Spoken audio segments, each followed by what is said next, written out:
శ్రీమాత్రే నమ. జై గురు దత్తాత్రేయ నమ.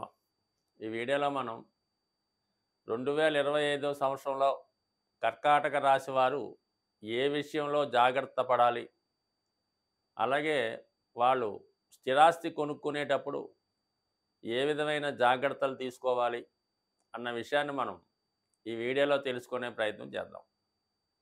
కర్కాటక రాశి సహజ రాశి చక్రంలో ఇది 4వ రాశి అవుతుంది. అందువలన ఈ రాశివారు ఏదైనా ఒక గృహంలో నివసించేటప్పుడు ఆ గృహానికి సంబంధించినటువంటి వాస్తు వీళ్ళ మీద ఎక్కువ ప్రభావం చూపడం జరుగుతుంటుంది.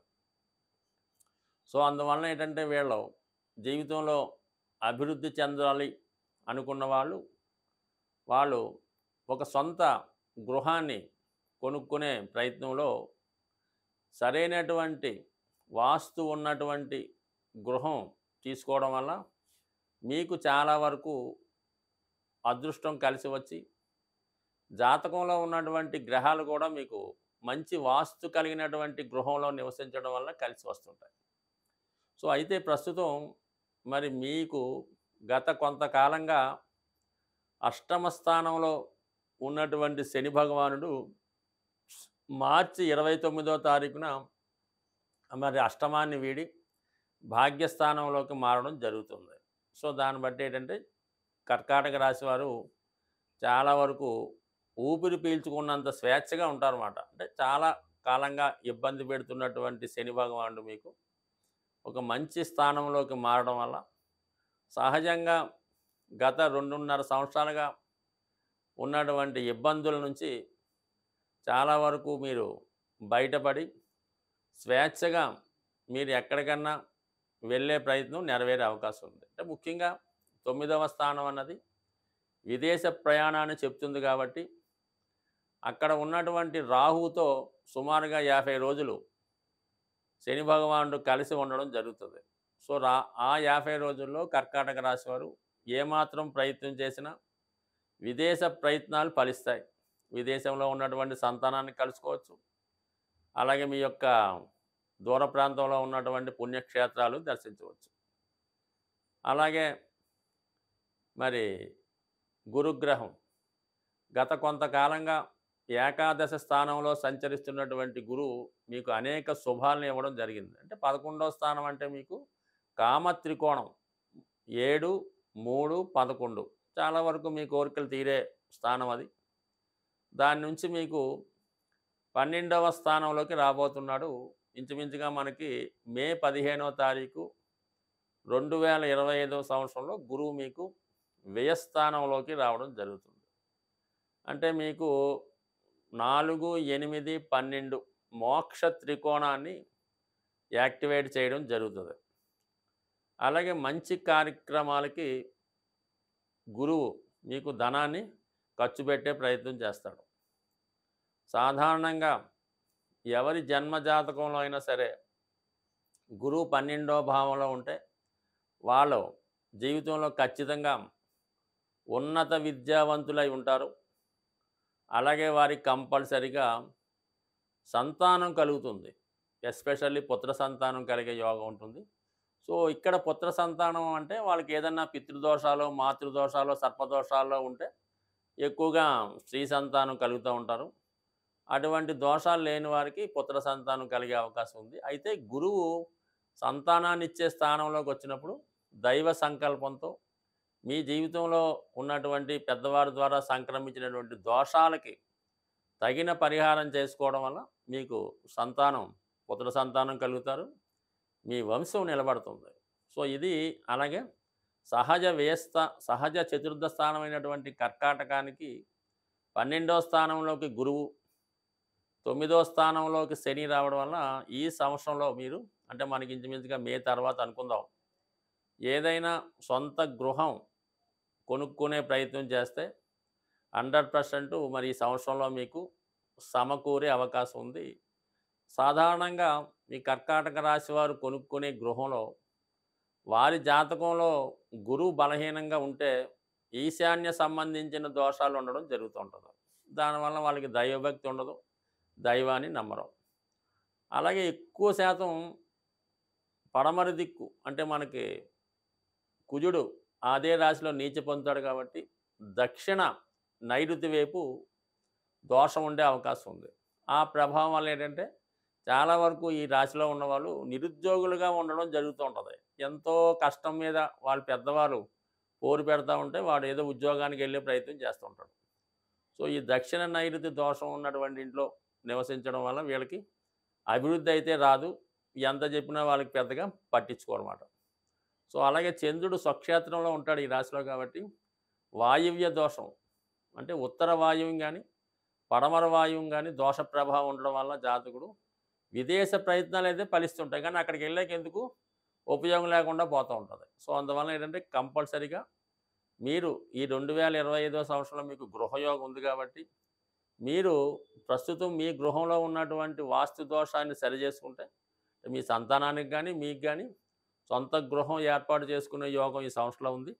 అదేంటంటే ఈ వాస్తు దోషాలు లేని చూసుకుంటే తొందరగా జాతకుడు అభివృద్ధి పడి దాని యొక్క రుణం నుంచి బయటపడి అటు తొందరగా ఎప్పుడైతే కర్కాటక రాశి వారు ఒక ఇంటివాడంటే సొంత ఇల్లు కట్టుకుంటేనే వాడికి పెళ్ళి అయ్యే సూచనలు ప్రస్తుతం కనబడుతున్నాయి కాబట్టి ముందు ఇల్లు కొనుక్కుంటే దాని తర్వాత పెళ్ళి అదే అవుతుంది.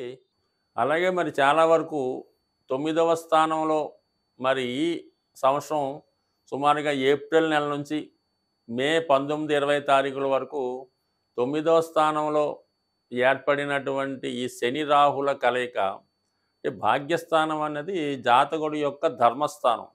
ఆ స్థానంలో ఏ గ్రహం చేరినా అక్కడ ఉన్నటువంటి రాహుతో కలియడం వల్ల ఏమవుతుందంటే జాతకుడు మన సంస్కారానికి సంస్కృతికి ధర్మానికి విరుద్ధంగా కొన్ని కార్యక్రమాలు చేయడం జరుగుతూ ఉంటుంది. అదేంటంటే ఇంటర్ కాస్ట్ వివాహాలని ప్రోత్సహించడం కానీ లేదంటే ఇతర మతంలో కలిసే ప్రయత్నం చేయడం కానీ ఇతర మతంలో ఉన్న వాళ్ళని వివాహం చేసుకోవడం కానీ ఇవన్నీ ఈ 9వ స్థానంలో పాపగ్రహాలు ఉన్నప్పుడు ఎస్పెషల్లీ రాహు ఉన్నప్పుడు జరుగుతూ ఉంటుంది. అక్కడ శని భగవానుడు కూడా చేరినప్పుడు అది మరింత బలమవుతూ ఉంటుంది. సో అందువలన ఏంటంటే ఈ కర్కాటక రాశి వారు వివాహం అంటే సాధారణంగా వీళ్ళు పెద్దలు కూర్చుని వివాహం ఎక్కువ శాతం చేసుకుంటూ ఉంటారు. మరి ఈ రాశిలో జన్మించినటువంటి అమ్మాయిలు కానీ అబ్బాయిలు కానీ ప్రస్తుతం ఉన్నటువంటి సంస్కృతి ప్రకారం కాలమాన ప్రకారం మీరు ఇష్టపడినటువంటి అమ్మాయి కానీ అబ్బాయి కానీ ఒకసారి పరిశీలించుకొని మీ యొక్క దానికంటే మీ యొక్క కమ్యూనిటీకి మీ యొక్క సంస్కారానికి సంస్కృతికి సరిపోయిన విధంగా చూసుకోవడం మంచిది. కొన్ని సందర్భాల్లో వయసులో చాలా వ్యత్యాసం ఉండొచ్చు, అలాగే సంస్కారంలో వ్యత్యాసం ఉండొచ్చు. అయితే ఇది ఎందుకు చెప్తున్నామంటే చేసుకోకూడదని కాదు, ఈ సమయంలో చేసుకున్నటువంటి ఇలాంటి ఆదర్శ వివాహం అనుకుంటారో మీరు లేదంటే అనాచార వివాహం అనుకుంటారో కానీ ఇవి కంపల్సరీగా సక్సెస్ కావు. ఇవి టెంపరీగానే సక్సెస్ అవుతుంటాయన్నమాట. ఎప్పుడైతే మళ్ళీ ఆ భాగ్యస్థానంలో ఈ పాపగ్రహాలు బయటికి వెళ్ళిపోయి శుభగ్రహాలు లాంటి గురువు లాంటి గ్రహాలు వచ్చినప్పుడు అయ్యో మనం చాలా పొరపాటు చేసామే అయ్యయ్యో అని జీవితాంతం వచ్చుకొని దాని నుంచి బయటపడే ప్రయత్నంలో దాన్ని వదులుకోలేక దాని నుంచి బయటపడలేక అనేక రకాల ఇబ్బందులు పడుతుంటారు. కాబట్టి ఖచ్చితంగా మీరు ఈ సమయంలో ఈ కర్కాటక రాశి అమ్మాయిలు కానీ అబ్బాయిలు కానీ మరి వాళ్ళకి వాళ్ళు సెలెక్ట్ చేసుకునే మ్యారేజ్ విషయంలో మాత్రం చాలా వరకు ఆలోచించి అన్నీ పరిశీలించిన తర్వాత ఒక నిర్ణయానికి రావాలి తప్ప ఏది పడితే అది ఎలాగుంటే అలా చేసుకోవడం వల్ల ఖచ్చితంగా దానివల్ల మీకు మీ కుటుంబానికి మీ వంశానికి కూడా అప్రతిష్ట కలిగే అవకాశం ఉంది. స్వస్తి. 2025వ సంవత్సరంలో సొంత గృహం యోగం చాలామంది రాసుల వారికి ఏర్పడడం జరిగింది. ముఖ్యంగా గురువు యొక్క స్థితి అయితేనే, శని భగవాన్ స్థితి అయితేనే, అలాగే మెయిన్ కుజుని యొక్క అనుగ్రహం చాలా వరకు ఈ రాశుల మీద పడడం వల్ల ఈ రాశుల్లో జన్మించిన వారు ఏ రాశి వారైనా వారికి సరైనటువంటి ఆదాయం ఉండి అర్హత ఉంటే ఏ కొద్దిపాటి ప్రయత్నం చేసినా మీకు సొంత గృహం ఏర్పడుతుంది. మరి ఆ సొంత గృహం ఏర్పడాలంటే మీరు చేయవలసినటువంటి రెమెడీస్ ఏం లేదు. జ్యోతిష శాస్త్రరీత్యా కుజుని యొక్క బలం ఉంటేనే జాతకంలో వాడు భూమి కానీ గృహం కానీ ఏర్పాటు చేసుకోగలడు. అంటే ఒక విధంగా కుజుడు ధైర్యాన్ని ఇస్తూ ఉంటాడు. ఒకడు నెలకి 2,00,000 సంపాదించిన ఇల్లు కొనుక్కోవడానికి అసలు ధైర్యం చేయలేకపోతుంటాడు. మనం ఇన్‌స్టాల్‌మెంట్ కట్టగలమా? ఒకవేళ ఉద్యోగం పోతే ఏమవుద్దని ఇబ్బంది పడుతుంటాడు. వాడెప్పుడూ కొనలేకపోతుంటాడు. అలాగే నెలకు 30,000 జీతం తెచ్చేవాడు కూడా వాడి తాహా తగ్గట్టుగా ఏదో గృహం ఏర్పాటు చేసుకోవడం, దాన్ని ఇంకా ఇంప్రూవ్ చేసుకోవడం జరుగుతుంటది. ఏదన్నా కుజ బలం ఇంపార్టెంటు. దాని తర్వాత ఏంటంటే కుజుడి యొక్క అనుగ్రహం పొందాలంటే మీరు అటు సుబ్రహ్మణ్య స్వామి, వేగంగా మనం గృహ నిర్మాణం కావాలంటే ఆంజనేయ స్వామిని మించింది లేదు. మీరు ఒక గట్టి సంకల్పం పెట్టుకొని ఒక 8 మంగళవారాలు ఆంజనేయ స్వామిని తమలపాకులతో పూజించుకోవాలి. ప్రతి వారం కూడా తమలపాకులతో పూజించి మరి ఒక అరటిపళ్ళు కానీ, కొబ్బరికాయ కానీ నైవేద్యంగా పెట్టాలి. సంకల్పం వారం వారంకి పెరుగుతూ ఉండాలి. దానికి తగ్గట్టుగా మీరు ఏదో ఒక ప్రయత్నం కూడా చేస్తూ ఉండాలి. అలాగే వీలుంటే కోతులకి అంటే మనకి కొద్దిగా నగరం అవుట్లెట్స్ గట్టా ఉన్నప్పుడు మరి మెయిన్ రోడ్డు మీద కాకుండా కొద్ది పక్కన తోటలాగా ఉంటే మీరు ఎంత కొనగలిగితే అంత కొంతవరకు అవి మీరు ఎంత బరువు ఉంటారో దానికి తగ్గట్టుగా అరటిపళ్ళు కానీ ఏవైనా ఫ్రూట్స్ కానీ కోతులకి ఆహారంగా పెట్టడం వల్ల మీకు తొందరగా మరి సొంత గృహం ఏర్పడుతుంది. మరి స్త్రీలు ముఖ్యంగా వారి యొక్క కోరిక తీరాలంటే మణిదీప వర్ణన అని ఉంటుంది. దాన్ని సంధ్యా సమయంలో గృహం శుభ్రపరిచిన తర్వాత సాయంకాలం దీపం పెట్టిన తర్వాత మరి చాలా ప్రశాంతంగా మనశ్శాంతిగా ఎటువంటి ఆలోచన లేకుండా ఈ మణిదీప వర్ణన చదవడం వల్ల ఖచ్చితంగా మీకు సొంత గృహయోగం ఏర్పడుతుంది. అలాగే ఈ గృహం కావాలనుకున్న వాళ్ళు మీరు దేనికి వెళ్ళినా వెళ్ళకపోయినా గృహప్రవేశాలకు వెళ్తుండండి. ఎక్కడన్నా ఇల్లు కన్స్ట్రక్షన్ జరుగుతుంటే ఫర్ సేల్ అని బోర్డు పెట్టిన అపార్ట్మెంట్ ఉన్నా మీ దగ్గర డబ్బులున్నా లేకపోయినా ఒకసారి వెళ్ళండి. వాళ్ళని కనుక్కోండి. ఎంత అవుతుందనో తెలుసుకోండి. దాని బ్రోచర్లు తెచ్చుకోండి. మీ దగ్గర పెట్టుకోండి. అలాగా అలాగే మీరు ఒక బిల్డర్‌తో కానీ, ఒక తాపీ మేస్త్రితో కానీ స్నేహం చేసుకొని ఉన్నా లేకపోయినా ప్రతి విషయం కనుక్కోండి. సిమెంట్ రేట్ తెలుసుకుంటూ ఉండండి. ఐరన్ రేట్ తెలుసుకుంటూ ఉండండి.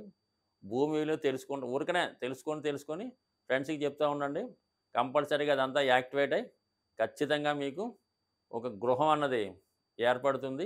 ఏదన్నా మనం ఏ లైన్‌లో ఉంటే, ఏ ప్రయత్నంలో ఉంటే ఖచ్చితంగా అందులో మనకి రాణింపు రావడం జరుగుతూ ఉంటది. అందుకని మీరు ఈ గృహం కట్టే వాళ్ళతోనో, గృహం చుట్టుపక్కల తిరుగుతూ కనుక్కుంటా ఏదో రియల్ ఎస్టేట్ వ్యాపారం చేయకపోయినా అమ్మి కొన్నట్టు అందులో రోజుకొక గంట చేస్తే ఖచ్చితంగా మీకు ఆ ఇంటికి తగ్గ డబ్బు అదే వస్తుంది. అదే గృహం ఏర్పడుతుంది. కావాలంటే ప్రయత్నం చేసి చూడండి. మీకు ఖచ్చితంగా మరి 2025లో మీరు ప్రయత్నం బట్టి ఒక 90 రోజుల్లో సొంత గృహం ఏర్పడుతుంది. స్వస్తి.